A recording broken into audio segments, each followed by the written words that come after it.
وناديناه أن يا إبراهيم قد صدقت الرؤيا إنا كذلك نجزي المحسنين. واستسلم لأمر الله تعالى ودل الله عز وجل سيدنا إسماعيل بذبح عظيم وسن للمسلمين سنة الأضحية تهذيبا للنفس وتربية لها على التضحية والصبر والعطاء والسخاء. الله أكبر الله أكبر لا إله إلا الله والله أكبر الله أكبر ولله الحمد. ولذا كانت هذه الأيام أيام عطاء وتوسعة على الرجال والفقراء والمساكين شكرا لله تعالى على نعمه مما يعني التوسعة والإنفاق في سبيل الله من غير إسراف أو تبذير. وهذه هي الغاية التي تفضي إلى شكر الله على نعمه التي لا تعد ولا تحصى كما قال تعالى والبدن جعلناها لكم من شعائر الله لكم فيها خير واذكروا اسم الله عليها ثواب فإذا وجبت جنوبها فكلوا منها وأطعموا القانع والمعتر كذلك سخرناها لكم لعلكم تشكرون.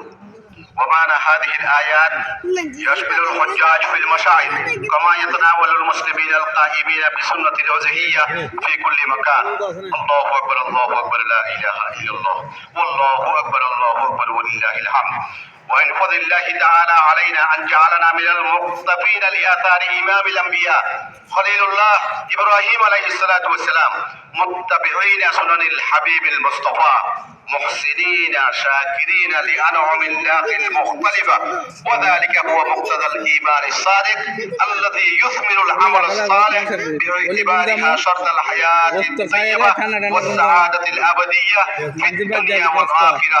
بارك الله لي ولكم في القرآن والسنة واغفر لي وغفر لي ولكم ولسائر المسلمين آمين وآخر دعوانا أن الحمد لله رب العالمين. বৃষ্টি হলে না নহলে তোর আব্বার হারাম না এবার নহলে যেতে এবার তোর আব্বার হারাম সেটা মনে গেল الله أكبر الله أكبر الله أكبر الله أكبر الله أكبر নতুন الله أكبر. الحمد لله الحمد لله على إحسانه والشكر له على توفيقه وامتنانه وأشهد أن لا إله إلا الله وحده لا شريك له تعظيما لشانه وأشهد أن محمدا صلى الله عليه وسلم الداعي إلى رضوانه صلى الله وسلم وبارك عليه وعلى آله وأصحابه وإخوانه. الله أكبر الله أكبر لا إله إلا الله والله أكبر الله أكبر ولله الحمد. أيها الناس ومن التضحية ذبح الأضحية قال سبحانه وتعالى وصل لربك وانحر وهي سنة وهي واجب عند الأحناف والأصل أنها مطلوبة في وقتها من الحي عن نفسه وأهل بيته وله أن يشرك في ثوابها من شاء من الأحياء والأموات ويقول عند ذبحها اللهم هذا عني وعن آل بيتي جابر رضي الله تعالى عنه في سنن أبي داود حيث قال صليت مع رسول الله صلى الله عليه وسلم عيد الأضحى فلما انصرف أتى بكبشين فذبحه فقال بسم الله والله أكبر اللهم هذا عني وعمن لم يزح من أمتي. ووقتها من بعد صلاة العيد والخطبة. ويستحب لمن له أضحية أن يأكل أول ما يأكل منها إذا تيسر له ذلك ويدل على ما تقدم حديث هريرة رضي الله عنه كان النبي صلى الله عليه وسلم لا يخرج يوم الفطر حتى يطعم ولا يطعم يوم النحر حتى يصبح ويستحب تقسيم لحمها أثلاثا ثلثا للأكل وثلثا للهدية وثلثا للصدقة كما اتفق العلماء على أنه لا يجوز من لحمها أو شحمها أو جلدها. ألا واتقوا الله عباد الله وجملوا عيدكم بالإكثار من ذكر الله وشكره وكثرة الصلاة والسلام على رسول الأكرم والنبي الأعظم سيدنا محمد صلى الله عليه وسلم. اللهم صل على سيدنا محمد وعلى آل سيدنا محمد كما صليت على سيدنا إبراهيم وعلى آل سيدنا إبراهيم وبارك على سيدنا محمد وعلى آل سيدنا محمد كما باركت على سيدنا إبراهيم في العالمين إنك حميد مجيد. وارض اللهم عن الخلفاء الراشدين ساداتنا الخلفاء المهديين أبي بكر وعمر وعثمان وعلي، وعن باقي الصحابة خصوصا منهم الأنصار والمهاجرين، وعن التابعين لهم بإحسان إلى يوم الدين. اللهم أصلح لي ديني الذي هو عصمة أمري، وأصلح لي دنياي التي فيها معاشي، وأصلح لي آخرتي التي فيها معادي، واجعل الحياة زيادة لي في كل خير، واجعل الموت راحة لي من كل شر، وأصلح أئمتنا وولاة أمورنا، واجعل بلدنا بنغلاديش آمنا مباركا وجميع بلاد المسلمين. اللهم إنا نسألك موجبات رحمتك وعزائم مغفرتك والسلامة من كل إثم والغنيمة من كل بر والفوز بالجنة والنجاة من النار. اللهم أعز الإسلام والمسلمين وأذل الشرك والمشركين ودمر أعداءك أعداء الدين، واجعل بلادنا بنغلاديش آمنة مطمئنة وسائر بلاد المسلمين. اللهم ارحمنا وارحم والدينا وآباءنا وأجدادنا وأمهاتنا وسائر موتانا وموتى المسلمين. اللهم حبب إلينا الإيمان وزينه في قلوبنا وكره إلينا الكفر والفسوق والعصيان. ربنا آتنا من لدنك رحمة وهيئ لنا من أمرنا رشدا. ربنا آتنا في الدنيا حسنة وفي الآخرة حسنة وقنا عذاب النار. سبحان ربك رب العزة عما يصفون والسلام على المرسلين والحمد لله رب العالمين.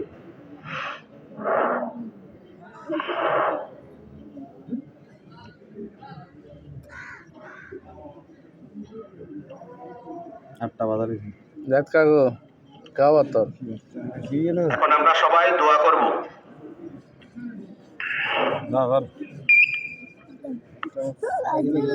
হ্যাঁ اللهم آمين. الحمد لله رب العالمين والصلاة والسلام على أشرف الأنبياء والمرسلين وعلى آله وأصحابه أجمعين. اللهم صل على محمد وعلى آل محمد كما صليت على إبراهيم وعلى آل إبراهيم إنك حميد مجيد.